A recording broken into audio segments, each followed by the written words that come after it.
Structure is all you need if you can compute it implicitly.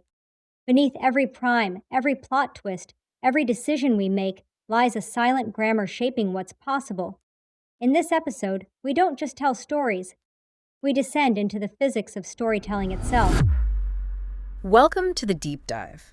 We're diving deep today into something truly mind-bending. We really are. We've gathered up a stack of articles, research papers, and even transcripts from some pretty intriguing online discussions. A real mix of sources. To explore an idea that touches on everything from the smallest particles in the universe to the biggest stories we tell ourselves. Yeah, it's got that kind of scope. The core concept we're wrestling with. What if reality itself is a language, with physics acting as its fundamental grammar? It's a powerful hypothesis, drawn straight from the sources we looked at. We'll be unpacking how this perspective connects fields that seem, well, worlds apart. Right. Quantum mechanics, obviously, but also how we navigate complex, maybe even contradictory information. The surprising role of our emotions in understanding the world. That sounds interesting. And how all of this might give us a new framework for understanding storytelling, and even a peculiar game called Primefall, the precision descent. Right, a game. Yeah. Designed as a narrative engine, apparently. So our mission for this deep dive is basically to synthesize the key insights from this fascinating pile of source material. Exactly. We want to show you how these intricate ideas, from the most fundamental structures of reality to the narratives we create, might just be unified by this single surprising concept that they all behave in some way like a language. And the goal isn't to bury you in jargon. Definitely not. It's more about helping you see the world through this unique lens and maybe sparking a few significant aha moments along the way. Okay, so let's start with that core hypothesis from the sources. The idea that reality is fundamentally a language. Right. In this view, physics isn't just a description of reality. It actually provides the language's grammar or syntax. The underlying rules. Exactly. The fundamental rules that dictate what's possible in the universe, how systems can exist, how they change over time, the states, the operators, the evolution. So the laws of physics aren't just these arbitrary rules we discovered. They're more like the sentence structure of reality. That's a good way to put it. The sources really emphasize the formal mathematical rules of physics as this strict syntax. Like? Well, think of the state of a physical system. Maybe a particle's position and momentum. You represent that as a vector in a mathematical space. Okay. The things you can do to that system, like moving it or measuring something about it, those are described by operators, mathematical operations, Right. and how the system changes over time. That's governed by linear operators, too, like the Schrödinger equation in quantum mechanics. This whole mathematical structure defines what makes a well-formed physical statement or process. It sounds very rigid, this grammar. It is at that fundamental. Quantum mechanics feels like a strange dialect of this language, more poetic or abstract. Quantum mechanics is described as a grammar of possible knowing. Possible knowing. What is? It tells you the potential states. And you can map quantum concepts onto linguistic ideas. How? Well, a quantum state, like a superposition, is like a declarative phrase stating possibilities. This system might do X or Y. Operators are like transformation verbs. They act on those states, measure its momentum, or rotate its spin. Transformation verbs. Measurement is where knowing comes in. That's how you get meaning out of the possibilities. Measurements are framed as interpretation functions. When you perform a measurement, you're asking the quantum system to translate its possibilities into something concrete, something classical you can understand. Decoding it. Exactly. Sources call measurement the semantic act. It takes the rich, multi-layered potential of the quantum state, which they poetically call quantum poetry, and decodes it into a single classical outcome. Selects one meaning. Taking an ambiguous sentence that could mean several things, and through context or your interpretation, you land on one specific meaning. Syntax is the structure, the rules. Semantics is the meaning. Physical laws are the syntax. Yep. Measurement or observation is how we get the semantics, the meaning. That's the core distinction. Physical laws provide that rigid structure, the grammar governing how elements combine and evolve. But measurement and observation provide the meaning. By collapsing that spectrum of quantum possibilities into a definite result, we can perceive and understand. Makes sense. And the sources illustrate this well using different interpretations of quantum mechanics, like Copenhagen versus many worlds. Right, both use the same basic math, don't they? Their equation is the same for both. Exactly the same. They share the identical underlying quantum syntax. The mathematical rules aren't in dispute. They tell vastly different semantic stories about what happens when you make a measurement. The Copenhagen interpretation says the act of measurement forces the quantum state to collapse into just one reality. It gives the observer, or the measurement device, a key role. In many worlds, on the other hand, says the state never collapses. Instead, the entire universe branches. Every possible outcome of the measurement happens just in a different parallel world. Measurement is just another interaction, no special collapse needed. Wow, radically different stories. They are. But here's the crucial point the sources emphasize. Both interpretations agree on all observable predictions. They predict the same probabilities for outcomes. The math works out the same way, regardless of the story you tell. It shows how multiple contradictory semantic narratives can coexist over the same fundamental syntactic bedrock. Just like you can interpret an ambiguous sentence in different ways without changing its grammatical structure. That's actually quite profound. The meaning we extract isn't necessarily fixed, even if the rules are. Where does something like category theory fit in? It always felt like a language for describing languages. That's an excellent way to think about it. The sources position category theory as providing a linguistic metalogic for this language of reality. Metalogic. It's a framework that lets us understand relationships between different structures and processes.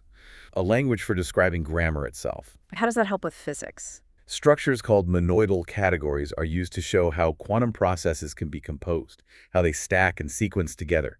It's like understanding how words and phrases combine, according to grammar rules, to build complex sentences or paragraphs. Building bigger structures from smaller parts, following rules. Exactly. Then there's the concept of functorial semantics in category theory. This lets you map between different mathematical descriptions while preserving their relationships. It formalizes the idea of having the same meaning, different syntax. Active voice versus passive voice. Or think about the Schrödinger picture versus the Heisenberg picture in quantum mechanics. They look mathematically different. One focuses on evolving states, the other on evolving operators, but they describe the same physical system and make the same predictions.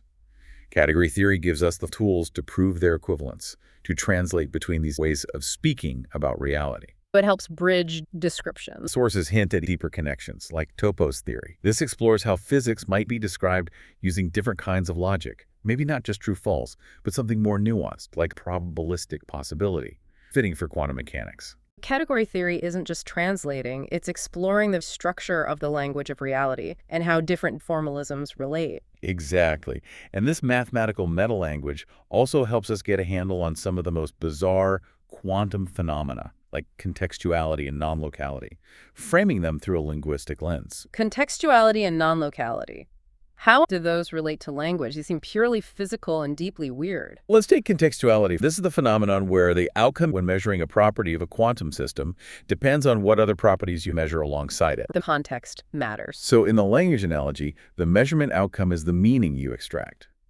Contextuality, then, is like in natural language. Polysemy, where a word has multiple meanings. Exactly. A word like bank can mean a riverbank or a financial institution. Its meaning depends on the context, surrounding words, sentence structure. In quantum mechanics, the meaning shifts depending on the measurement sentence you construct. The context defines the meaning. What about non-locality? Spooky action at a distance. That's maybe more striking. Bell non-locality, this connection between entangled particles no matter how far apart they are. The sources frame this as multi-party polysemy. Okay, the joint meaning you get when you measure properties on two or more entangled particles can't be broken down into separate, independent, pre-existing meanings for each particle locally. The correlation is stronger than any local explanation allows. The whole is more than the sum of its parts. The meaning is fundamentally holistic and non-local. It's like an idiom, kick the bucket, doesn't mean anything about kicking or buckets individually. Its meaning emerges from the combination and can't be factored locally. Entanglement suggests the meaning of the system is a collective property that defies simple local interpretation. Using these language analogies really does make these abstract quantum effects feel a little less alien, like dealing with familiar complexities of meaning. That's the hope. All of this, according to sources, builds towards a radical proposition. Maybe discovering new physics isn't just about finding new particles or forces, but about uncovering a fundamentally new grammar for reality. Our current theories might be grammatically incomplete. That's the speculation. Their current theories feel incomplete, like trying to describe the internet using Morse code because their syntax is too verbose in some areas or topologically rigid in others. They might not capture the true underlying structure of how reality works. So a theory of everything wouldn't unite forces. It might need to unite the semantic frameworks we use, formalize the deep connections between logic, language, and learning. This flips the usual question. Oh. Instead of asking, what is reality at its deepest level? The question becomes, what kinds of languages are capable of describing a reality complex enough to produce observers like us, who can use language to ask questions about that reality? It puts the language user, the process of knowing, right into the heart of physics. If reality is a language with multiple meanings depending on context, like you said, Polysemic and contextual. we're constantly dealing with multiple layers of truth, maybe even things that look like contradictions depending on our framework. How do we navigate that complexity without getting lost? That's a crucial question, and this is where the sources offer some powerful tools for synthesizing truths that might appear to conflict. One central idea they discuss is the sheaf mindset. Sheaf, bundles of wheat. Hey, yeah, the concept is related to that image. Think of a sheaf as a way to organize data over space, like a map. The key is that you can glue pieces of data together where their domains overlap. How does that apply to knowledge or truth? Our understanding is often fragmented. We have sections of truth, bits of information that hold perfectly true within a specific context, but these local truths might not align or might contradict truths from a different domain. Different perspectives on the same event. Exactly. Or scientific models that work well in different regimes but don't quite mesh. A sheaf provides a mathematical structure to manage this. You assign your data values or observations to different contexts, like regions on your map. The challenge is stitching those map pieces together. Precisely. The power of the sheaf mindset is in formalizing this gluing process. You need consistency conditions at the boundaries where your contexts overlap. If you can successfully glue all the local pieces together into one seamless whole, you get what's called a global section. That represents a single, coherent truth that works everywhere on your map. What if you can't glue them? What if they don't fit? That's where it gets interesting. When there's an obstruction to finding a global section, seemingly contradictory truths can coexist. They are valid within their local context, but irreconcilable globally. No single viewpoint captures the whole picture perfectly. So eliminate the contradictions. No, it embraces them. It gives you a structure, a map, that shows you how the pieces fit together locally and where the points of tension or inconsistency lie. The sources mention its use in formalizing quantum contextuality. The fact that you can't assign definite values to all quantum properties simultaneously to form measurement, that's mathematically equivalent to an obstruction to a global section. It's a structured contradiction inherent in the quantum description. The takeaway isn't to find the one true story, but to understand how different valid stories fit together and clash. Intelligence, in this view, isn't about eliminating discrepancies, but about becoming better gluers, maintaining coherence across perspectives while understanding their inconsistency. That feels relevant to almost everything complex. Science, politics, personal relationships. What about the other concepts, categorical flippers and the collapse kernel? That sounds even more fundamental. This concept addresses situations where a single underlying reality, let's call it D, can manifest itself in descriptions as two forms, A and C, that seem fundamentally opposed or contradictory. Like? Sources give examples like the duality between freedom and destiny, or particle versus wave nature of quantum objects. They seem like opposites, yet physics tells us they are both aspects of the same underlying quantum reality. How can one thing genuinely appear as two incompatible things? Where does the split happen? The sources introduce the collapse kernel as the key idea. It's described not as a physical thing, but as the subtle, uncertain relationship between A and C. It represents the conceptual tension, the difference, the unresolved ambiguity between these dual aspects. It's the gap, or tension itself. Kind of. Category theory comes in to formalize this. It shows that there exists a mathematical structure, this kernel, that captures the relationship between A and C. But this kernel cannot be fully resolved into just A or just C. It represents an irreducible tension or difference. The apparent contradiction isn't a failure of our perception or language. It's embedded in the structure of the relationship itself. That's the radical implication, yes. This framework suggests some contradictions aren't errors we need to eliminate. They might be fundamental features of reality's structure, baked into unresolved ambiguity or inherent tension. Wow. Okay, so if truth can be fragmented locally, sheaf mindset, or fundamentally dual, collapsed kernel.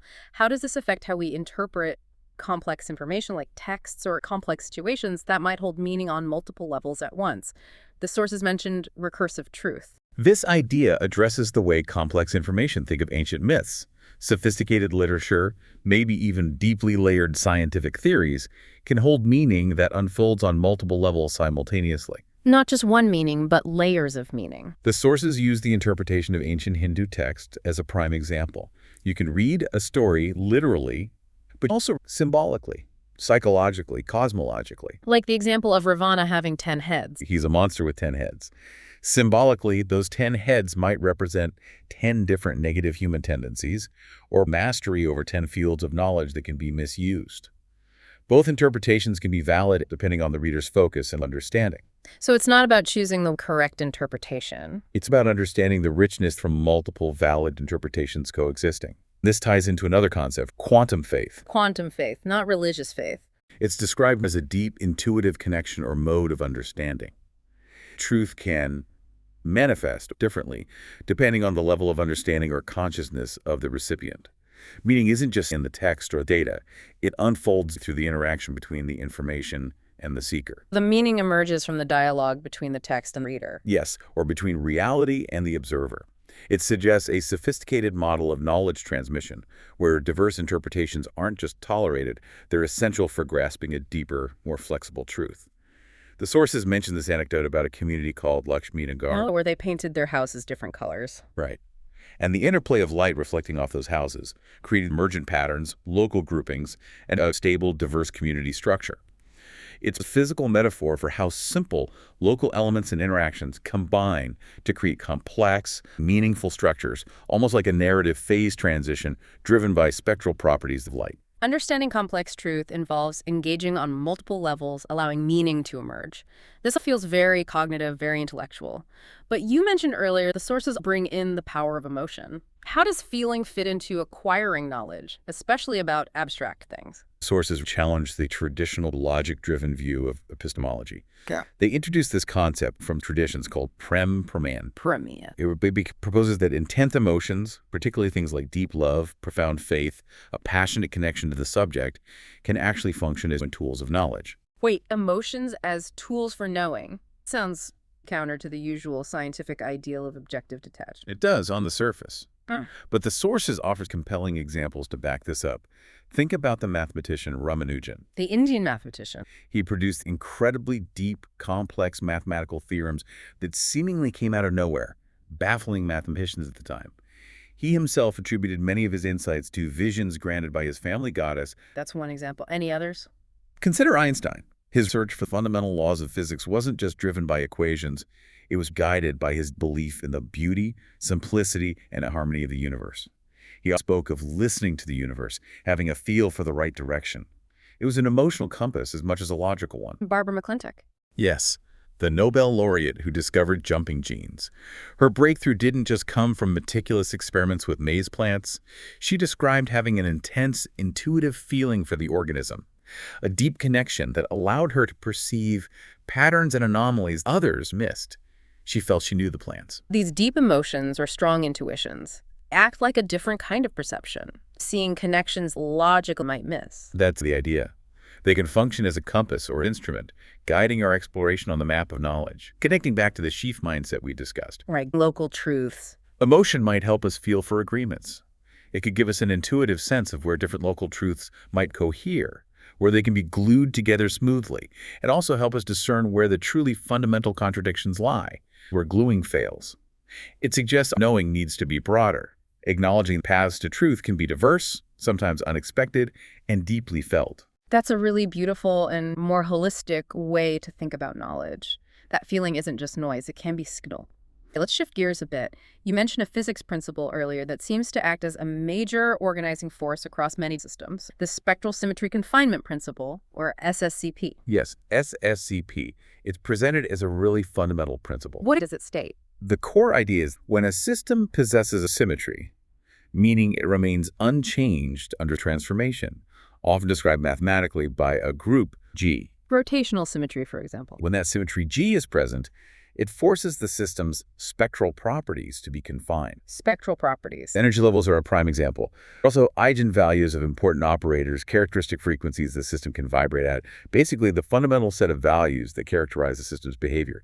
Symmetry forces these values into specific, simpler, lower-dimensional configurations. So symmetry imposes order on the spectrum. It tells the spectrum where it's allowed to live. That's a perfect analogy. It collapses potential chaos in the spectrum and reveals a hidden order dictated by symmetry. It acts like a filter. How do we detect this? How do we see the fingerprints of symmetry in a system's spectrum? There are key indicators. Most obvious is degeneracy. Multiple states have the same energy. When you see unexpected pileups or coincidences in energy levels or eigenvalues more than you'd expect, by chance, that's a strong sign of an underlying symmetry. The mantra is, degeneracy implies symmetry. Systems that have more conserved quantities than degrees of freedom often show this clearly. Are there signs? Another is ordered spacing. The spectral values aren't just randomly scattered, they follow specific patterns or ratios. Analyzing the gaps between energy levels can reveal the type of symmetry present. What about symmetries that aren't obvious hidden symmetries? Those are crucial. They aren't apparent in the initial description, maybe in the equations, but reveal themselves through spectral clues, like extra degeneracy or discovery of additional conserved quantities that weren't initially recognized. Like the hydrogen atom. Exactly. The energy levels of hydrogen have degeneracies that go beyond what simple rotational symmetry predicts. This accidental degeneracy points to a deeper, hidden SO4 symmetry, which is related to the conservation of something called the Runge-Lenz vector. These hidden symmetries are like secret structural rules in the system spectrum. And if you deliberately break a symmetry, what happens then? Then you see the inverse effect, symmetry breaking. If you apply an external field or change the system's conditions in a way that removes the symmetry, those degeneracies typically split apart. The spectrum is allowed to spread out more. This confirms that the original confinement was due to the symmetry. It's a powerful diagnostic tool. Sources claim SSCP isn't just for physics. It pops up in wildly different areas. How can a principle about physical spectra apply so broadly? It seems to be a universal principle of how symmetry imposes structure. The sources give several compelling examples outside of physics. Like number theory. Yes, the Riemann hypothesis. This famous conjecture states that all non-trivial zeros of the Riemann zeta function lie on a specific line in the complex plane, the critical line. This is a profound example of spectral confinement. The spectrum here is the set of zeros. Recent perspectives connect this to demanding that a related mathematical operator has a property called PT symmetry, which forces its eigenvalues, the potential locations of the zeros, be real, thus confining them to that line. The function's symmetry properties enforce this structure. Symmetry might be key to one of mathematics' biggest mysteries. What else? Signal processing. When you design digital filters, if the coefficients are real, the poles and zeros in the complex plane must occur in complex conjugate pairs. That's a symmetry constraint. If the coefficients are symmetric in their sequence, you get an additional constraint, reciprocal conjugate pairs. These symmetries find where the poles and zeros can be, which directly shapes the filter's frequency response. Okay, that makes sense. Spectral graph theory. The symmetries of a graph, how you can rearrange its vertices while preserving connections, form a group. The eigenvalues of the graph's adjacency matrix, which encodes connections, are forced by these symmetries to have high multiplicity, meaning lots of degeneracy. Highly symmetric graphs, like a complete graph where everything is connected to everything else, have very simple, highly confined spectra. And crystals. The repeating translational symmetry of a crystal lattice is fundamental. It leads directly to Bloch's theorem, which confines the possible electron energy states into continuous bands.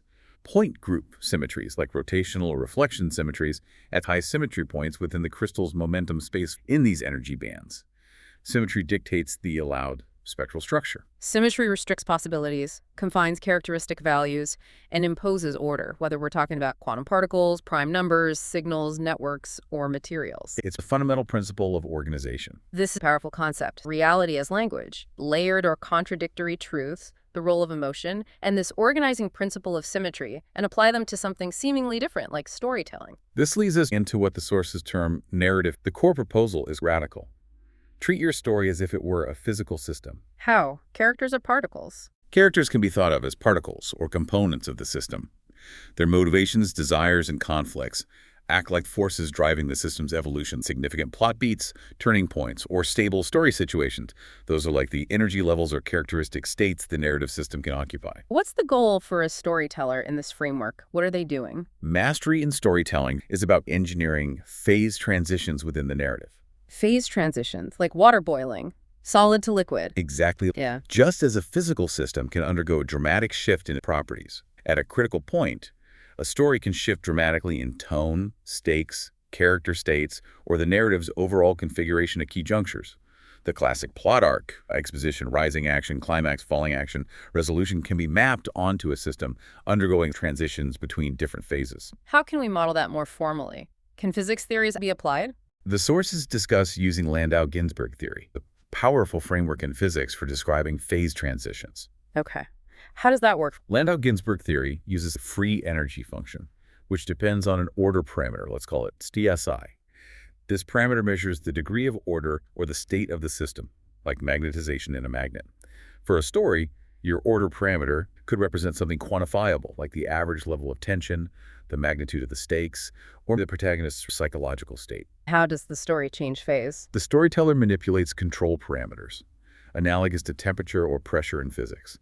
These could be narrative elements like time pressure, emotional stakes, external conflict, or shifting the thematic focus. Pushing these controls increases the value of your order parameter, building tension, raising stakes. Is that the critical point? The climax maps directly onto the critical threshold in the physics model, where the narrative system becomes unstable.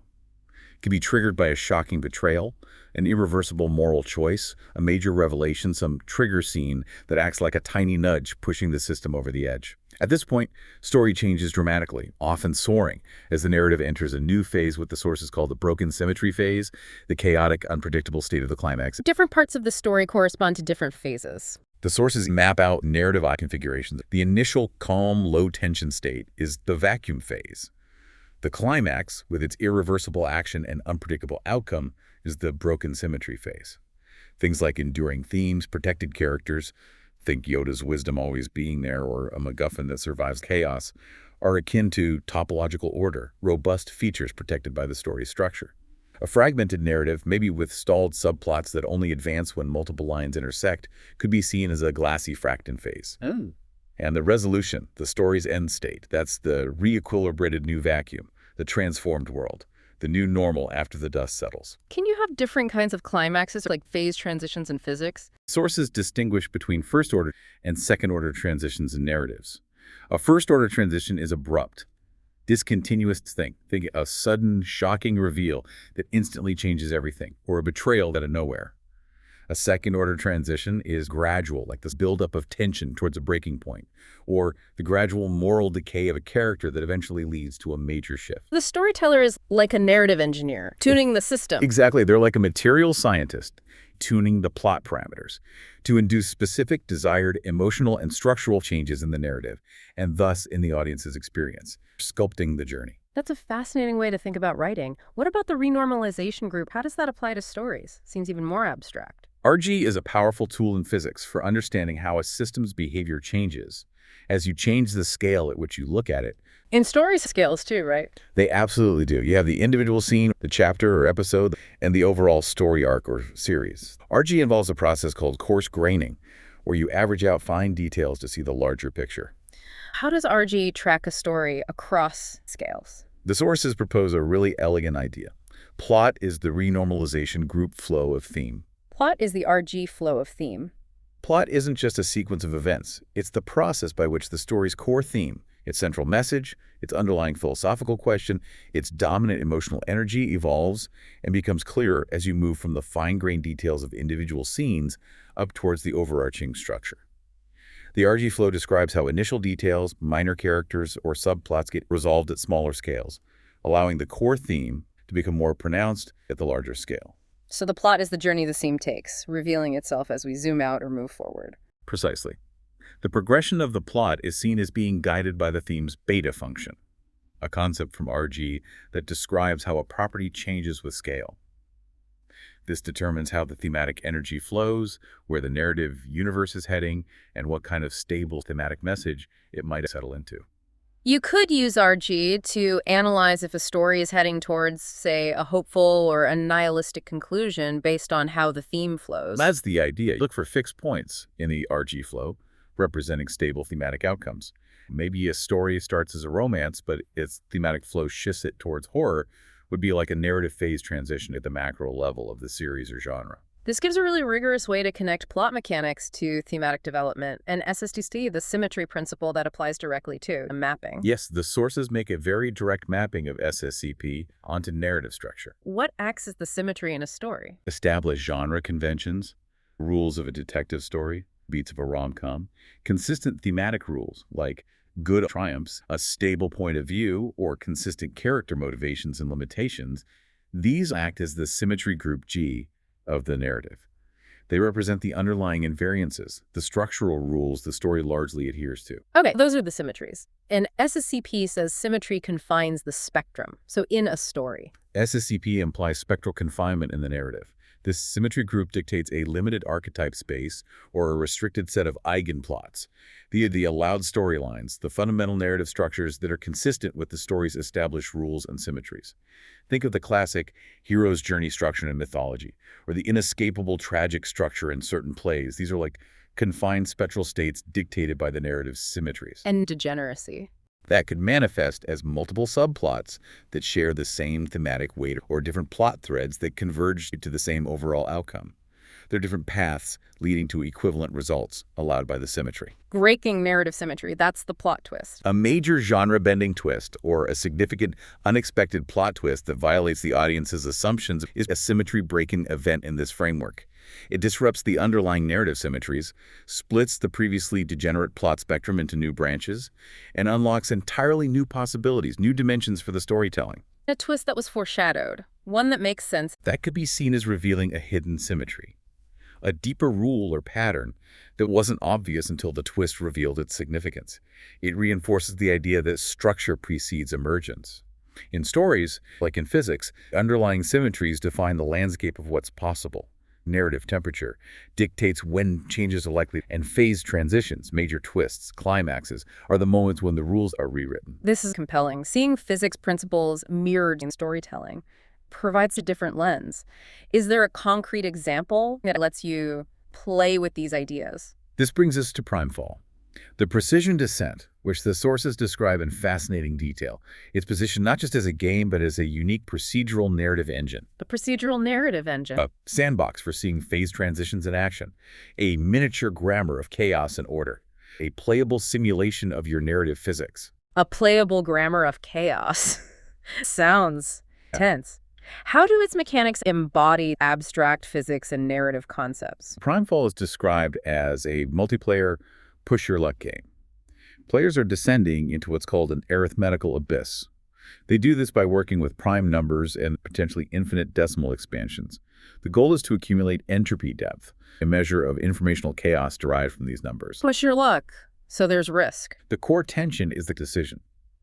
Do you continue your descent, pushing deeper into the chaos to gain more entropy depth, or do you halt to secure the points you've accumulated? It's a confrontation with uncertainty and, metaphorically, the halting problem played out in a numerical landscape. You're mining valuable disorder. How do the specific rules connect? You mentioned a prime crash. The prime crash happens if, during your descent, you draw the prime number 2 or 5 and choose to continue instead of halting. Why 2 and 5? This is where the grammar comes in. The sources explain it's not arbitrary. The game is built around exploring the infinite, non-repeating decimal expansions most prime numbers generate, like 17 or 13. Primes 2 and 5 are special in base 10 because their reciprocals, 0.2, have terminating decimal expansions. They introduce finite order into a system designed to explore infinite chaos. Break the pattern. Exactly. They violate the infinite decimal symmetry that underpins the game's premise. They're treated as illegal symbols within the infinite chaos dialectic, the consequence. Immediate elimination from the round, loss of all stats accumulated during that descent, death by rationality, punished for mathematical cleanliness in a system that rewards embracing chaos. So it's SSCP acting as a grammar filter. Too much order gets you ejected. It's a direct parallel to a narrative plotline that violates a fundamental rule of the story's world and gets abruptly cut short. What about the echo reset? It's described as recursive doom or Gödelian brain damage. It can happen if you've descended deep enough, past depth 4, and your numerical value isn't 0. The game records the last decimal digit of your value. This is the echo digit. Okay, memory of the past. It takes your new value from the next step of the descent and scrambles its digits using a large prime multiplier, 9973. Then it looks at the first decimal digit of this scrambled number. If that first digit matches the echo digit from the previous step. Your past echoes in your present. Exactly. If there's a match, you trigger the echo reset. It's interpreted as a self-referential parser step within the game's logic. The system is checking its current state against a transformed memory of its past state and finds a kind of forbidden hidden rhyme scheme or digit resonance. Total reset players send. Your numerical depth and accumulated entropy depth for that run drop instantly back to 0. You lose all progress, though you keep your overall score from previous runs. It's a visceral demonstration of self-reference leading to computational self-destruction or a system's internal logic causing it to unravel. It mirrors how a story might collapse under its own internal contradictions, or a character's past actions might recursively lead to their downfall, or a complete restart. That's a really dark, fascinating mechanic. It embodies self-reference and maybe even autoimmunity. What about quantum entanglement? How does that work between players? This mechanic kicks in when players reach a significant depth 9 or greater. At this stage, players' fates can become intertwined based on a local condition, last digit proximity.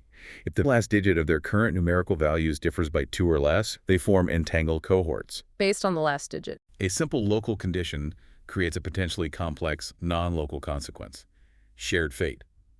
The sources call it mathematical camaraderie, or a handshake protocol of fate. They become linked. What does being linked or entangled do? It leads to several emergent collective behaviors. One is Guardian 9 immunity. If any player within an entangled group happens to have a last digit of 9, they can confer a form of protection to the entire group against certain negative events or checks. It's likened to topological protection in physics or stable edge states that resist disturbances. The collective shield. Exactly. In groups without a guardian, another effect called democratic survival can emerge. If the majority of players within the entangled cohorts pass their individual checks or avoid crashes, the entire group might survive, even if a minority failed. It reflects emergent collectivism. There's a downside. Oh, yes.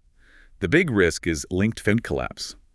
If any member of an entangled group triggers a prime crash or an echo reset based on their own numbers and choices, that failure propagates instantly. The entire entangled group crashes or resets together. The sources call it weaponized indeed. One mistake takes everyone down. It's a powerful demonstration of how minor local details can create profound non-local interdependencies, forcing elements or narrative subplots to evolve or fail collectively. It really operationalizes the concept of entanglement. This entanglement can end the game through the singularity collapse. That's one of the main endgame triggers. The singularity collapse happens if all players actively descending become part of a single, continuous, entangled group. Everyone is linked. The system reaches maximum interconnectedness. The sources describe this as the game's own metagrammar halting. It's reached a kind of computational singularity, a point of critical interconnectedness where the system can no longer evolve. It's likened to mathematical heat death or a cosmological big crunch where everything merges. The game ends. The game ends immediately. The player who managed to accumulate the highest entropy depth before the collapse is declared the winner. They rode the wave of chaos the furthest and highest before the system reached its ultimate convergence state.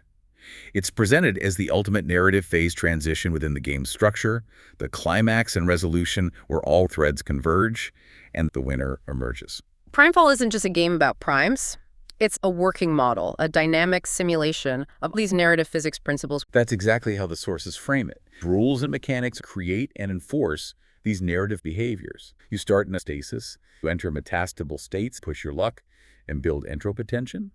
You risk hitting critical thresholds, depths, potentially triggering broken symmetry phases, the crash or reset, and the whole system evolves towards potential entanglement and the final singularity collapse. The rules enforce these narrative eigenstates. Tuning the game's parameters would be like engineering different narrative possibilities. Yes, adjusting the crash primes, the multipliers, entanglement thresholds that effectively change the game's narrative phase diagram, altering the probabilities and pathways of transitions.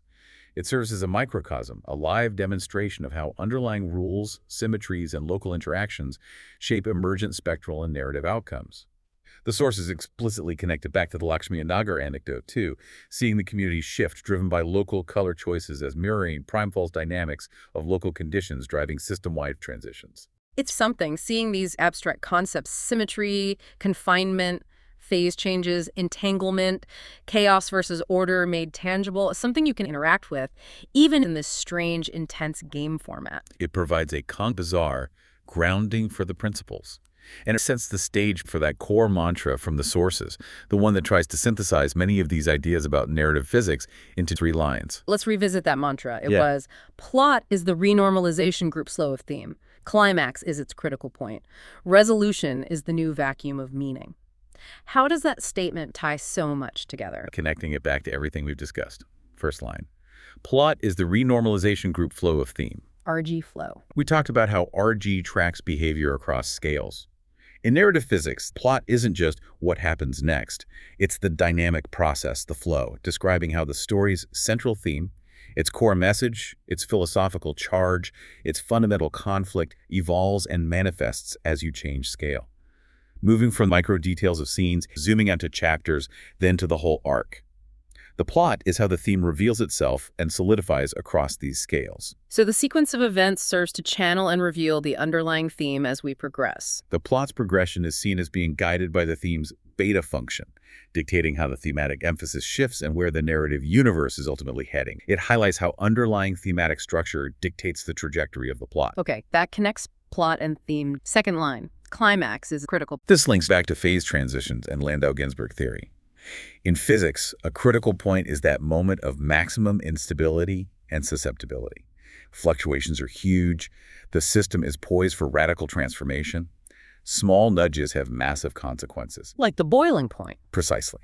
The climax of a story is this narrative critical point. It's the moment of peak tension, maximum uncertainty, highest stakes, where the narrative undergoes profound, rapid transition. It's the irreversible turning point, where the story's state is fundamentally altered. The point of no return, where everything changes. The final resolution is the new vacuum of meaning. After a physical system goes through its critical point, its phase transition, it eventually settles down into a new, stable state, a state of minimum energy for the new conditions. This is often called the new vacuum state. The new equilibrium. Right. The resolution of a story is analogous to this new vacuum. It's a transformed world, the new normal after the climax and falling action. The story's meaning isn't just stated, it's embodied in this new, settled state of the narrative system. The audience's understanding, their semantic field, has been permanently shifted by experiencing the story's phase transition. This final state reflects the theme as RG flow through the plot. Wow, that single mantra really does crystallize it.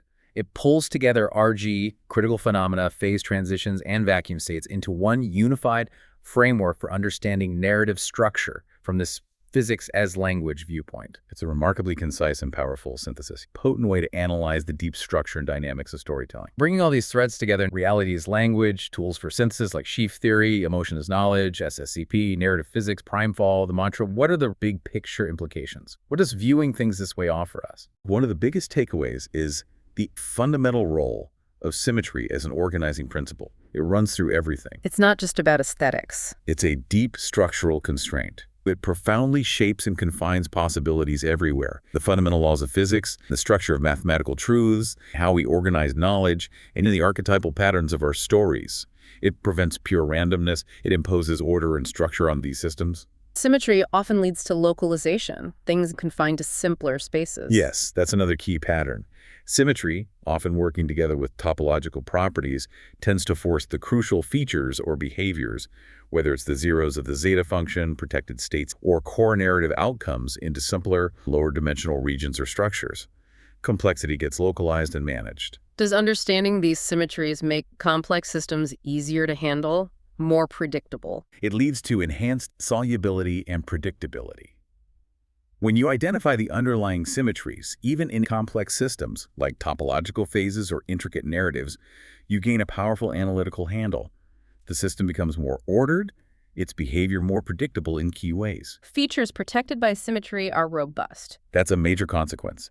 Features mandated or protected by a symmetry, like degenerate energy levels, certain mathematical properties, or core thematic elements in a well-structured story, are inherently stable. They resist change unless you explicitly break that symmetry. Outcomes are pinned by the symmetry rules. So ultimately, all these tools and concepts we've discussed, Sheaf mindset, categorical flippers, recursive truth, effect as epistemology, SSCP, RG, phase transitions, they're all ways of grappling with complexity, ways to understand multi-layered systems that might have internal tensions or contradictions. They are conceptual technologies for dealing with complexity. They teach us how to glue fragmented knowledge, embrace ambiguity, recognize higher-order coherence beneath surface diversity, and see the unifying power of principles like symmetry and phase dynamics across different domains. It really points towards the need for, or maybe the existence of, a deeper, unified theoretical language that can formally connect all this. That seems to be the underlying suggestion in the sources, that there's a common logic at play. Symmetry represents invariance, the things that stay the same under transformation. Spectrum represents the characteristic values or possibilities. Spectral confinement, driven by SSCP, is the principle that symmetry dictates where those possibilities can live, imposing order. This core relationship seems to echo from fundamental physics right through to the narratives we construct. How does understanding reality as language or stories as physical systems connect to everyday life? Well, I think understanding these principles can genuinely change how you think. It offers a new lens. It can help you navigate conflicting information in the news, online, in your own life, by giving you tools like the Sheaf mindset to map out different perspectives and their points of tension, rather than just picking a side. It can deepen your appreciation for the hidden structures behind complex systems you encounter. And of course, it can fundamentally change how you consume, analyze, or even create stories, seeing the underlying physics-like dynamics at play. It's a way to perceive a deeper layer of order and connection in the world. We've covered an immense amount of ground today. From reality having a language-like structure with physics as grammar, To tools for navigating layered and contradictory truths. the unexpected role of emotion in knowing. How physics principles like SSCP and phase transitions give us this incredible framework for understanding story, structure, and dynamics, Seeing it operationalized in something as strange and compelling as primefall. all culminating in that powerful mantra linking plot, climax, resolution through the lens of physics. The central theme, really, seems to be this underlying unity of structure, driven by principles like symmetry and dynamics of change, across domains we usually keep separate. It suggested coherence to the world if we have the right language to see it. To leave you, our listener, with one final provocative thought from the source material reflecting on that primefall game, it really speaks to the heart of many things we've touched on today. In Primefall, you descend into the mathematical unconscious, where information theory, chaos, and human psychology become one spiraling equation toward transcendence or annihilation. It forces us to consider how systems built on deterministic math can exhibit incredibly complex emergent behaviors, how our individual choices are intertwined with collective outcomes, and how deciding whether to continue into the unknown or secure what you have might be one of the most fundamental computations any entity faces. It's a game, but maybe it's also a profound mirror, reflecting deep truths about reality, computation, uncertainty, and the fundamental choices we wrestle with in navigating existence. A rich, unsettling universe to explore. Thank you for joining us.